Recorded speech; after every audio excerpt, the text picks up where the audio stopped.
आणि आता वारी संदर्भातल्या काही महत्त्वाच्या बातम्यांचा घेऊयात आढावा। देहूमध्ये पालखी तुकोबारायांच्या प्रस्थान करण्यापूर्वी मंदिरात महाराजांच्या पादुकांची पूजा करण्यात आली। पादुकांची पूजा पवार कुटुंबियांच्या हस्ते पार पडली। या पूजेला अजित पवार यांच्या पत्नी सुनेत्रा पवार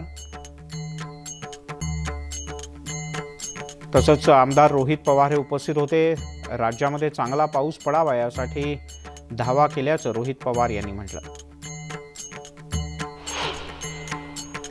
देहूमध्ये सुनेत्रा पवार यांच्या हस्ते माऊलींच्या पादुकांचं पूजन करण्यात आलं। यावेळेला राज्यात सुख समाधान भरभराट नांदू दे असं साकडं माऊलींच्या चरणी घातल्याची प्रतिक्रिया अजित पवार यांच्या पत्नी सुनेत्रा पवार यांनी व्यक्त केली।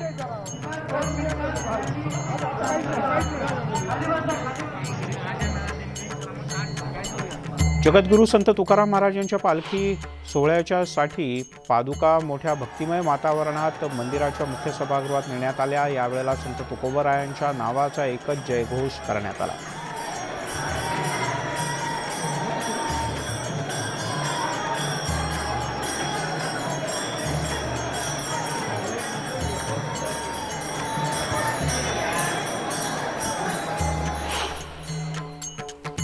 देहूमध्ये संत तुकोबारायांच्या पालखी प्रस्थान सोहळ्याला अभिनेता जितेंद्र जोशीनेही हजेरी लावली। अभिनेता जितेंद्र जोशी हाही वारकऱ्यांच्या सोबत या सगळ्या भक्तिरसात तल्लीन झाला होता।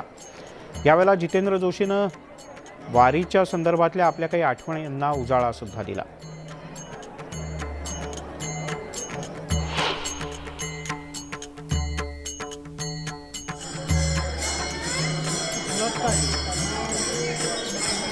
संत तुकाराम महाराजांच्या 337व्या पालखी प्रस्थान सोहळ्याच्या निमित्तानं भल्या पहाटे मंदिरात अभिषेक आणि महापूजा करण्यात आली। यावेळेला देहू संस्थानचे अध्यक्ष नितीन महाराज मोरे, माणिक महाराज मोरे आणि संतोष मोरे यांच्या हस्ते महाआरती सुद्धा झाली। यावेळेला विठ्ठल रुक्मिणीचं सुंदर आणि मनमोहक रूप इथे पाहायला मिळत होतं।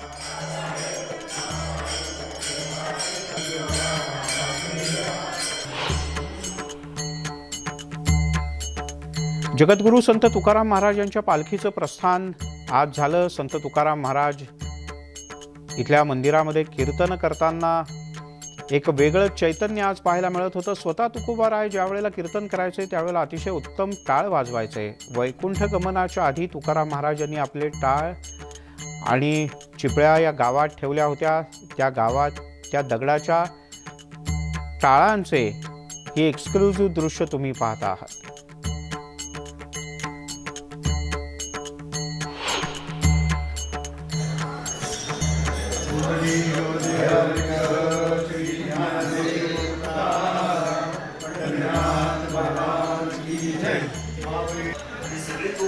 पालखी सोहळ्याच्या प्रस्थानासाठी देहूतल्या मुख्य मंदिरात छत्रपती संभाजी महाराज यांच्या जरी पताका आणण्यात आल्या होत्या। यावेळेला जरी पताका तुकाराम महाराज यांच्या वंशजांच्याकडे सोपवण्यात आल्या।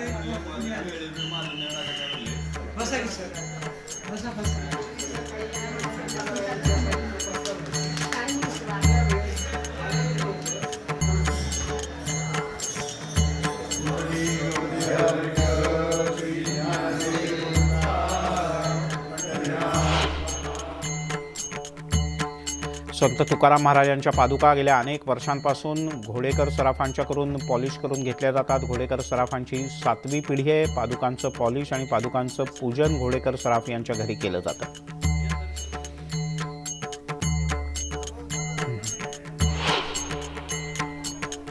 संत तुकाराम महाराज यांच्या पादुकांचं पॉलिशिंग झाल्यानंतर त्या पादुका मानकरी वाजत गाजत डोक्यावर घेऊन इनामदार बाड्याकडे घेऊन आले। यावेळेला इनामदार बाड्यात पादुकांचं विधिवत पूजन करण्यात आलं।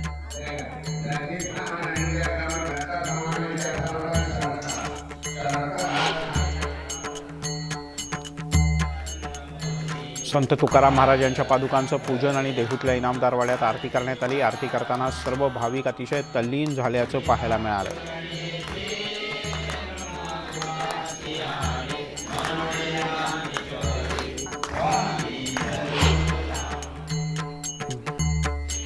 इंद्रायणी काठी स्नान करण्यासाठी भाविकांची मोठी गर्दी उसळल्याचं पाहायला मिळालं। त्यामुळे रामकृष्ण हरी, ज्ञानबा तुकाराम अशा जयघोषांनी इंद्रायणी नदीचा सगळा परिसर फुलून गेला होता, दुमदुमत होता।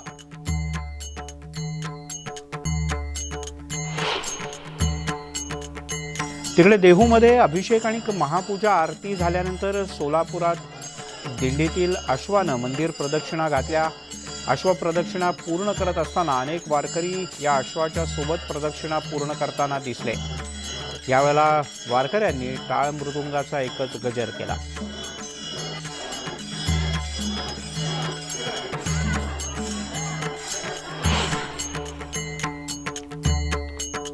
संत गाडगे बाबा यांच्या प्रतिकात्मक रूपामध्ये बाबा देहूच्या इंद्रायणी तीरावर अवतरले।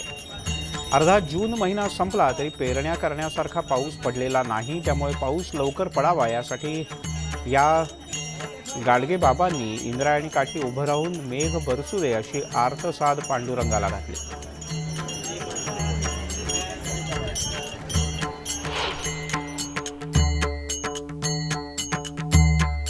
तुकोबारायांच्या पालखी सोहळ्याला वरुण राजानं सुद्धा हजेरी लावली आणि कृपादृष्टी दाखवली। यावेळेला भाविक भक्तांनी देहभान विसरून पांडुरंगाचे अभंग गात या अवतरलेल्या पावसाचा आशीर्वाद घेतला।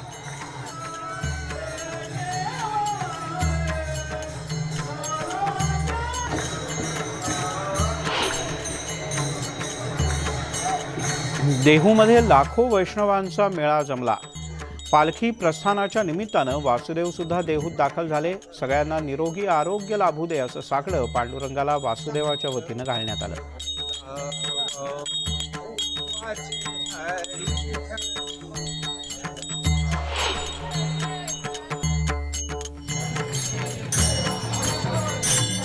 प्रत्येक जण देहभान विसरून जसा जमेल त्या पद्धतीनं विठुरामाच्या स्मरणात तल्लीन झाला होता। मुंबईतल्या धारावी पोलीस स्टेशनमधील वरिष्ठ पोलीस निरीक्षक विजय कांदळगावकर यांचा कीर्तन करतानाचा आणि हातामध्ये टाळ घेऊन ठेका धरलेला व्हिडिओ सध्या चांगलाच व्हायरल झाला आहे।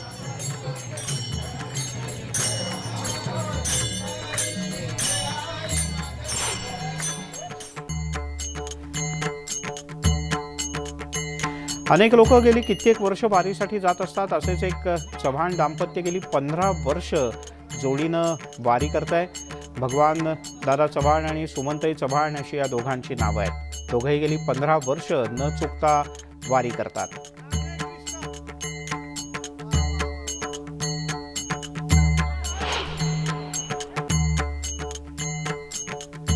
संत तुकाराम महाराज यांच्या भेटीची आस लागल्यानं अनेक वारकरी देहूमध्ये दाखल झाले, त्यामुळे सकाळपासून भाविकांनी दर्शनासाठी गर्दी केली होती। दर्शनाची रांग मुख्य मंदिरापासून ते अगदी थेट देहूच्या शिवाजी चौकापर्यंत गेल्याचं पाहायला मिळालं। पण वारकरी शांतपणे विठुनामाचं तुकोबारायांचं नाव घेत या रांगेमध्ये उभे होते। संत तुकाराम महाराजांच्या मंदिरात मानाच्या दिंड्या आज प्रस्थानाच्या एक दिवस आधीच दाखल व्हायला सुरुवात झाली होती। राज्याच्या कानाकोपऱ्यातून या पालख्या आणि दिंड्या देहूत दाखल झाल्यात।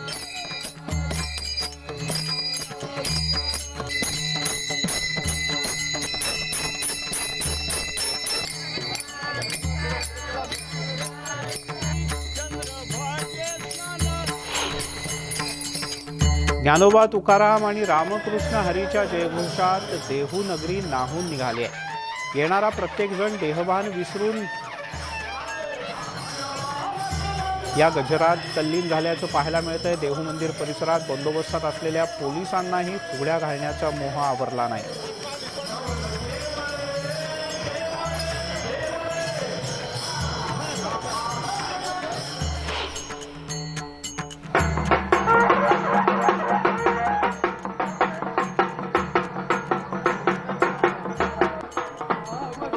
अवघा रंग एकची झाला असं चित्र देहू नगरीमध्ये आज पाहायला मिळत होतं। देहूमध्ये लाखो वारकरी दाखल झाले असून सगळ्यांमध्ये अमाप उत्साहाचं वातावरण। यावेळेला संबळाच्या तालावर महिला वारकऱ्यांनी फुगड्या घातल्या।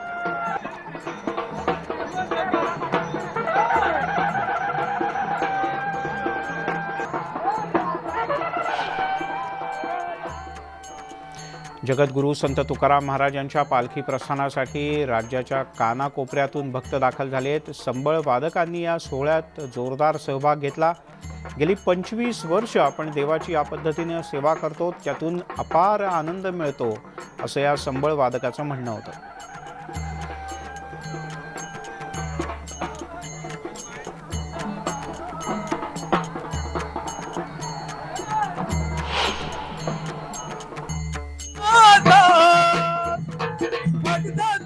सारी भक्त तुझी सारी देवा इच्छा करा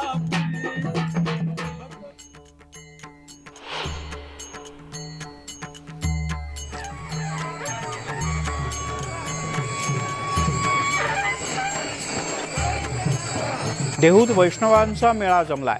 प्रत्येक जण आपल्याला जमेल त्या पद्धतीनं या सोहळ्यात सेवा देत असतो। यात तुतारी वादकही काही जण आवर्जून दरवर्षी सहभागी होतात। हे तुतारी वादक गेल्या 5 वर्षांपासून तुतारी वादन करून इथे सेवा देत आहेत।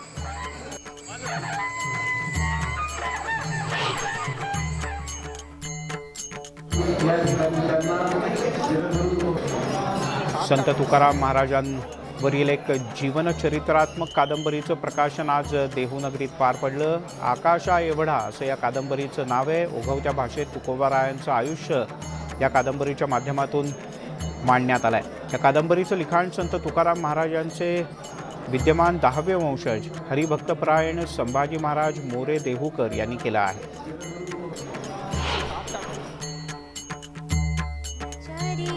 वृक्षवल्ली आम्हा सोयरी वनचरी पक्षी सुस्वरे आळवीती वृक्षवल्ली आम्हा सोयरी वनचरी वृक्षवल्ली आम्हा सोयरी वनचरी।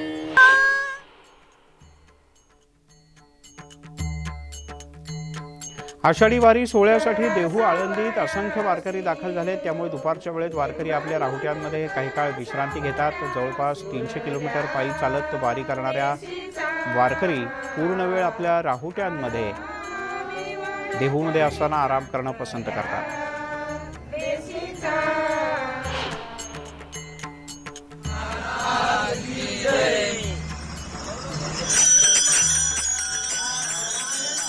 शेगावच्या गजानन महाराजांच्या पालखीचं परभणी शहरामध्ये आगमन झालं। या पालखीच्या दर्शनासाठी नागरिकांनी रस्त्याच्या दुतर्फा मोठी गर्दी केली होती। कोरोनामुळे गेली 2 वर्ष भाविक याही वारीला मुकले होते।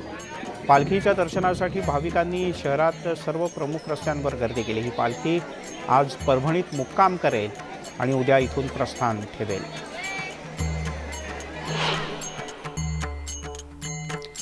विठ्ठल नामाचा जयघोष करत पांडुरंगाच्या भेटीसाठी निघालेली संतश्रेष्ठ निवृत्तीनाथ महाराजांची पायी पालखी अहमदनगरहून मार्गाक्रमण करत निघाली आहे। खांद्यावर भगव्या पताका आणि मुखी हरिनामाचा जयघोष मजल दरमजल करत निवृत्तीनाथांची पालखी पंढरीच्या दिशेने मार्गस्थ होते।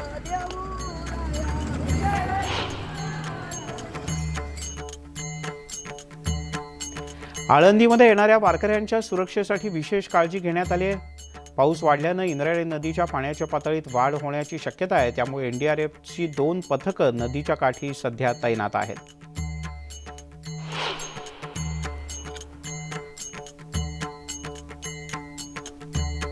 ज्ञानेश्वर माऊलींच्या पालखी सोहळ्याची सगळी तयारी पूर्ण झाली आहे। उद्या ज्ञानेश्वर माऊलींच्या पालखीचं प्रस्थान आहे आणि या सोहळ्यासाठी माऊलींच्या नित्यविधी पूजा नैवेद्य तयार करण्याकरता सामुग्री सोबत घेतली जाते। यात चांदीच्या काही वस्तूंचाही समावेश असतो। सर्व वस्तूंवरून आज अंतिम हात फिरवण्यात आला आणि ही तयारी आता पूर्ण झाली आहे।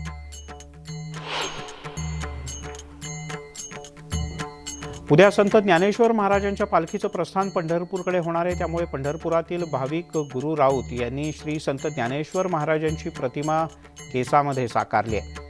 पंढरपुरातील ओके हेअर ड्रेसर्सचे मालक तुकाराम चव्हाण यांनी ज्ञानेश्वर माऊलींची अतिशय हुबेहूब प्रतिमा साकारली आहे।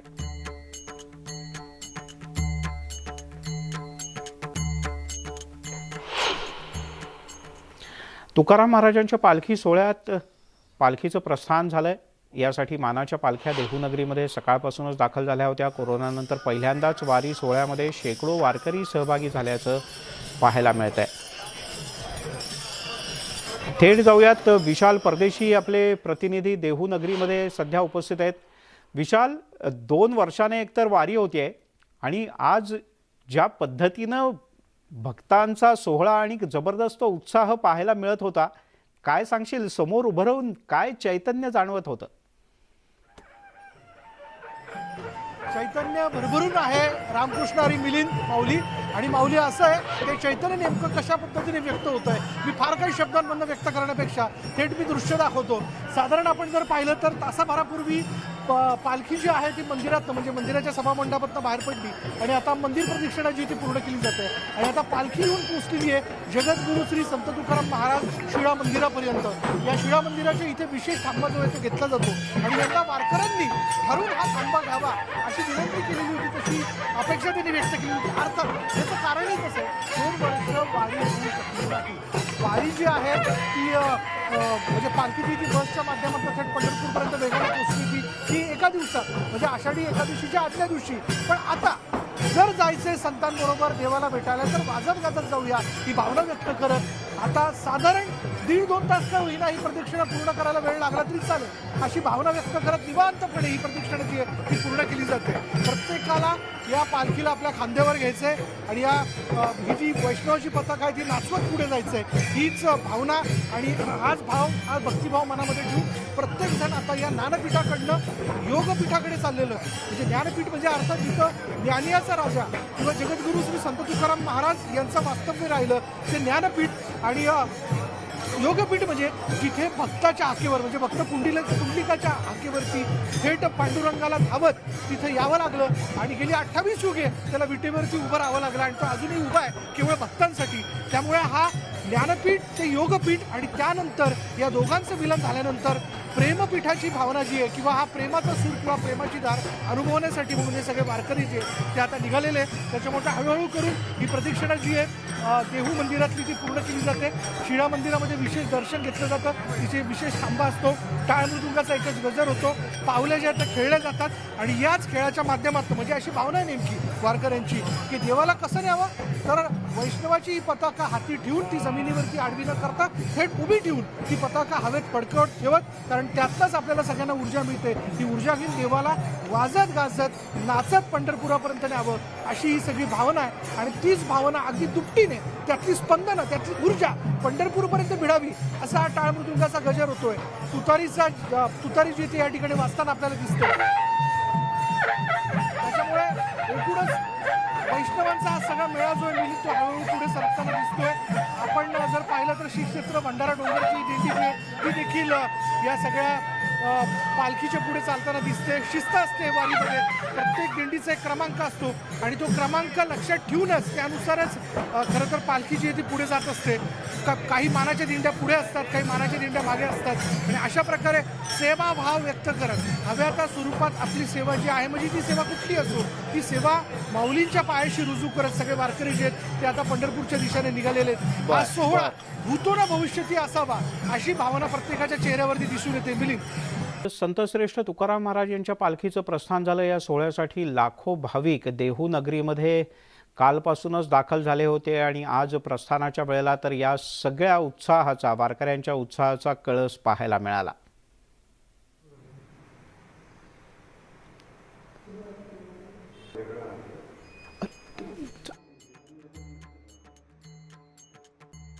दर्शन घेणं या सगळ्या सोहळ्यामध्ये सहभागी होणं हाच अत्यंत उत्साहाचा भाग असतो. तुकाराम महाराज कीर्तन करताना अतिशय उत्तमरित्या टाळ वाजवायचे.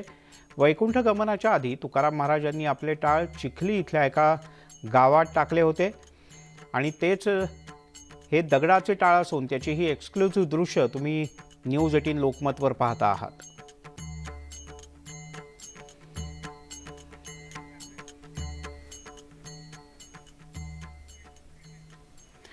यासोबतच या बुलेटिनमध्ये इथेच थांबूयात. सर्व प्रकारच्या ताज्या अपडेट्ससाठी news18lokmat.com या आमच्या वेबसाईटला लॉग ऑन करा. फेसबुक ट्विटरवर आम्हाला फॉलो करा. आमच्या यूट्यूब चॅनलला सबस्क्राईब करा.